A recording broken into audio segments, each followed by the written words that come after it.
Kristin Breitweiser is a 9/11 widow, activist, and lawyer. She's written something very provocative for The Intercept. I've been talking about it for the last couple of days. It's a privilege to have her on the program, and the essay to which I refer is in all of my social media. So please make sure that no matter what you glean from this conversation, you're reading what she has written recently. Kristin, thank you. It's really great to have you on the program. Thanks for inviting me. So let's begin by reminding people who you are. I still think of you as one of the original Jersey Girls, and I credit you because I think that you and your colleagues from that time, there probably wouldn't be a 9/11 commission, or wouldn't have been, but for your advocacy. Tell everybody who you are and how you fit into the events of September 11. My husband, Ron, was killed in the South Tower, the second building, on the morning of September 11th. He worked for Fiduciary Trust International. I was a stay-at-home mom at the time, raising a little girl. And immediately after the attacks, I joined up and met some other 9/11 widows from New Jersey. And we had a bunch of questions, and we just assumed that the government was going to answer those questions, would investigate what happened, would fix so many of the problems that were laid apparent on the morning of September 11th, problems in our national defense.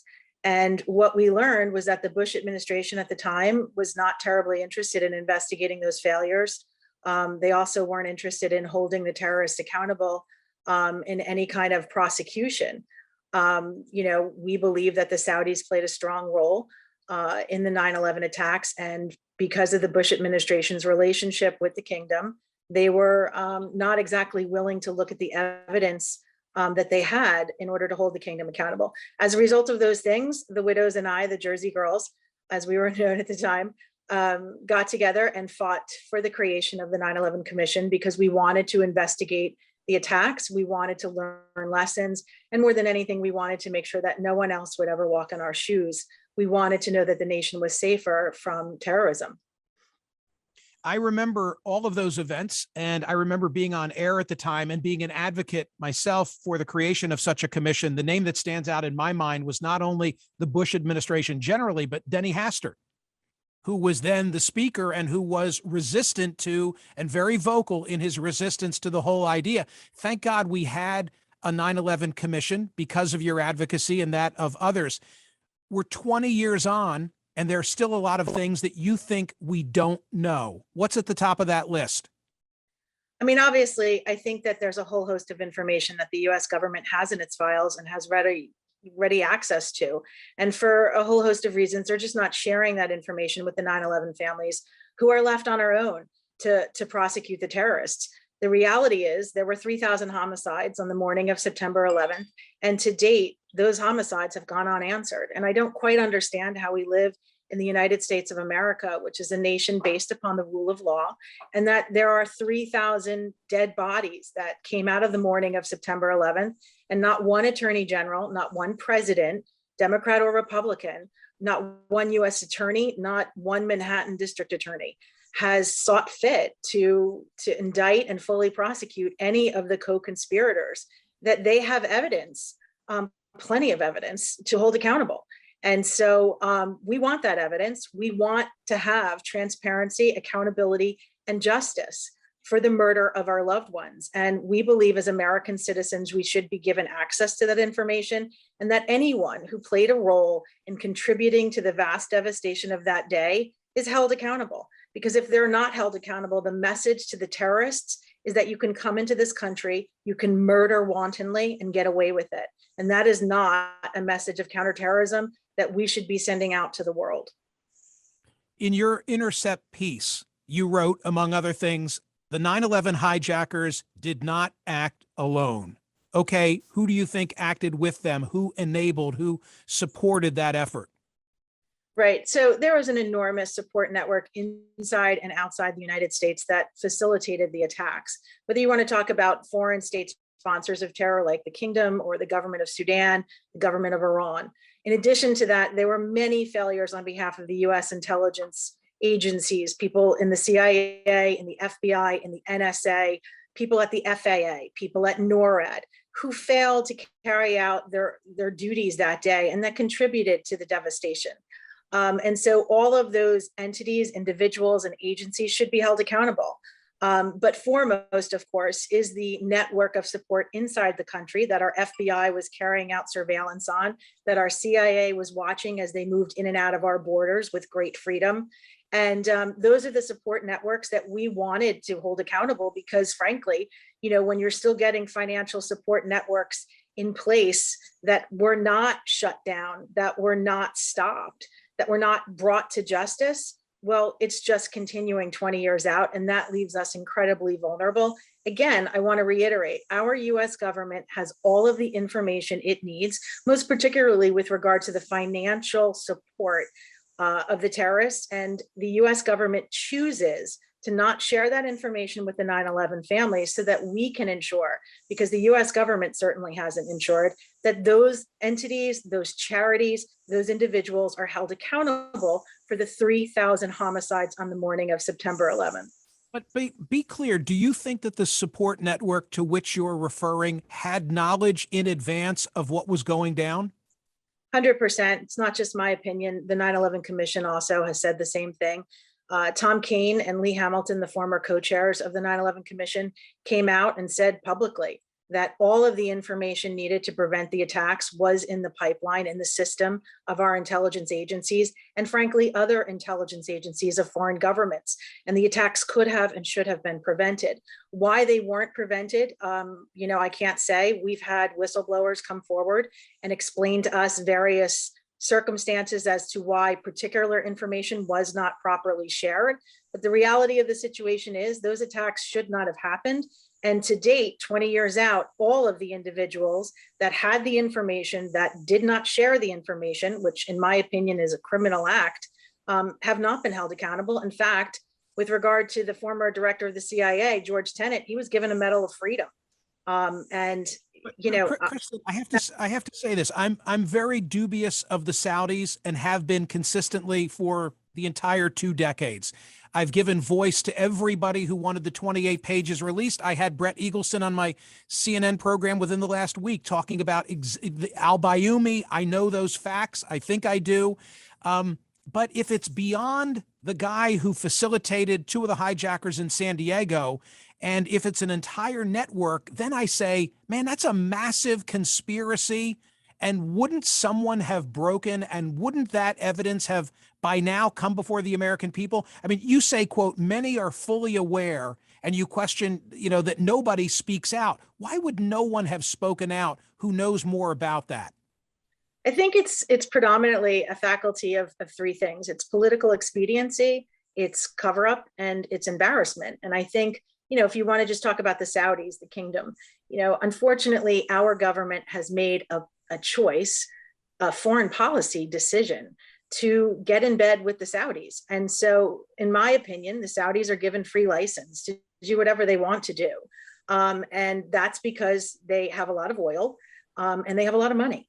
And they are extremely influential inside the Beltway. And until the American public puts a stop to that and insists that they be held to account for their funding of terrorist groups, for their behaviors, for their activities, it's going to continue. It's a cost-benefit analysis. And unfortunately, when a lot of money is on the other side of that analysis and just killed civilians is on the other side of that analysis, our leaders choose the Saudis and their money and exonerate them.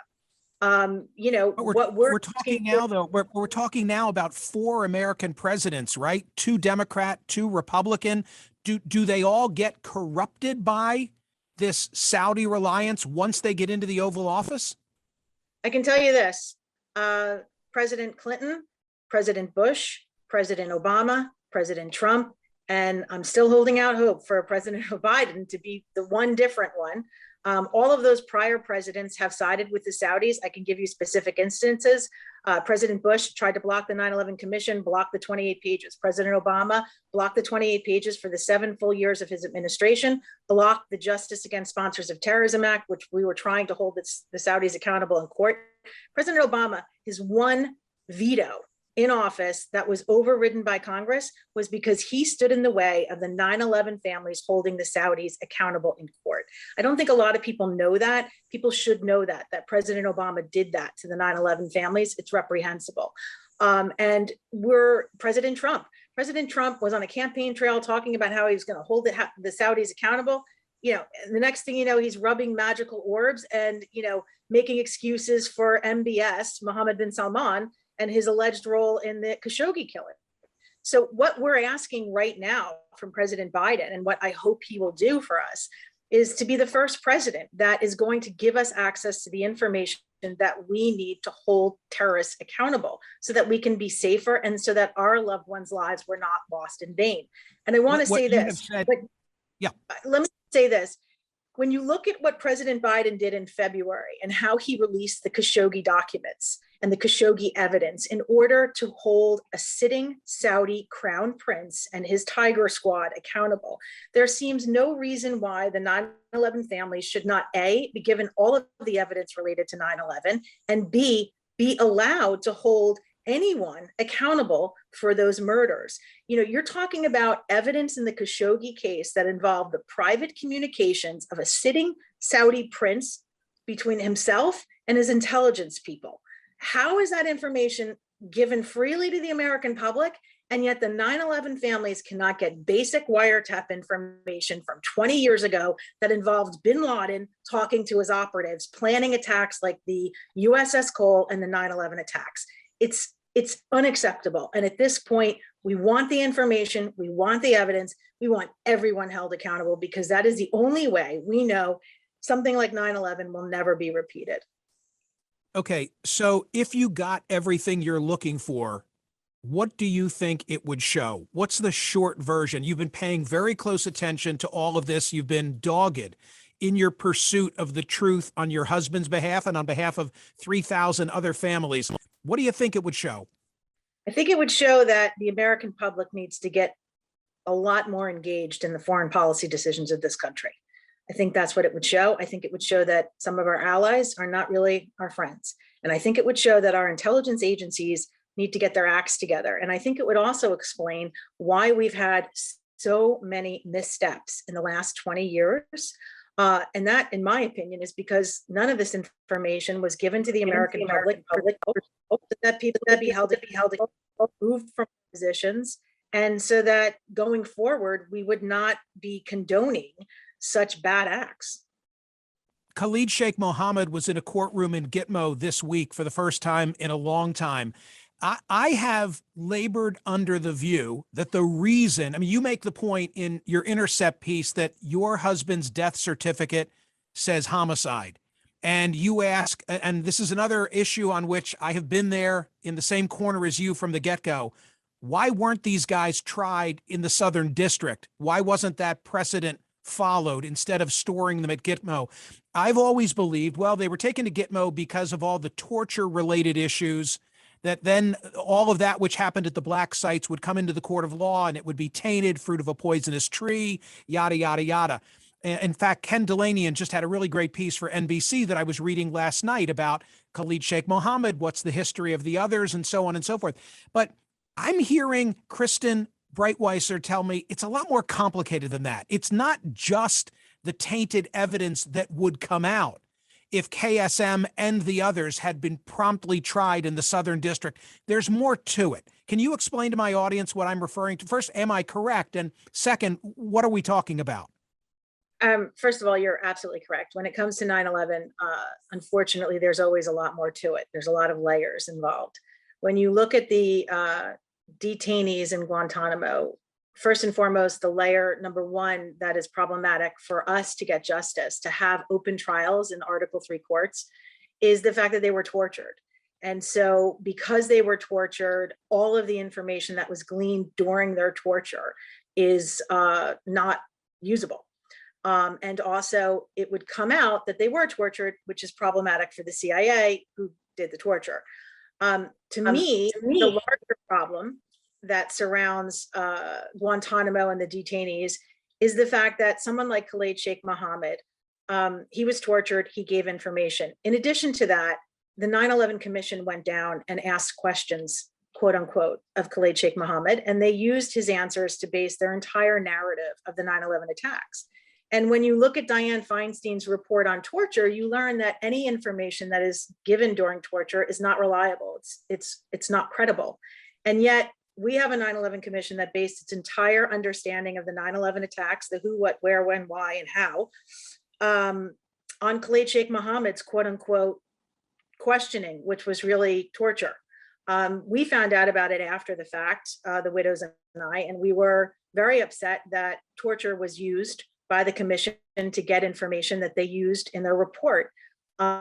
Because foremost, torture is wrong. I'm against torture. It's inhumane. And no information comes out of torture that saves lives. In fact, it just inflames hostilities and makes us more vulnerable to terrorism. But beyond that, what it means is that the information in the 9/11 Commission report is absolute bunk. It is not reliable. And I think that that is a huge problem. And I think that the American public is not aware of that. And that to me shows the failure of the commission to actually provide information and answers that we would be able to rely upon. I hope that people will read your Intercept essay. It's extremely well done and contains a tremendous amount of provocative information. How are you doing before you leave me? I mean, you're as intent today as I remember you being, 18 years ago, watching you on television with the other so-called Jersey girls. Apart from this issue, how's life been? Life is full, and I do my best along with the other widows that I'm in touch with. And days like Saturday are going to be really tough for us, but a lot of days are tough for us. We're still living our lives without our husbands. And, when you know that they didn't have to be killed that day, that the attacks could have been prevented, it's extremely difficult, and it's sad. And I just want to know that my husband's life was not lost in vain. I want to know that everyone in this country is safe from terrorism, and that my leaders are doing everything that they can do to hold people accountable. And so that's how I'm doing. We're still fighting because we believe that we should be given justice. And we will not have closure until we get that justice. I think anyone who's lost a loved one through a homicide or a murder wants to know that the murderers are held accountable. I think that's just being a human being. And so until that day happens, we will still be fighting because we want to know that the terrorists are held accountable. I'm wishing you good thoughts. I want to know everything. I hope it all comes out, and I salute the way that you've never stopped being an advocate for your husband. Thank you. Thanks.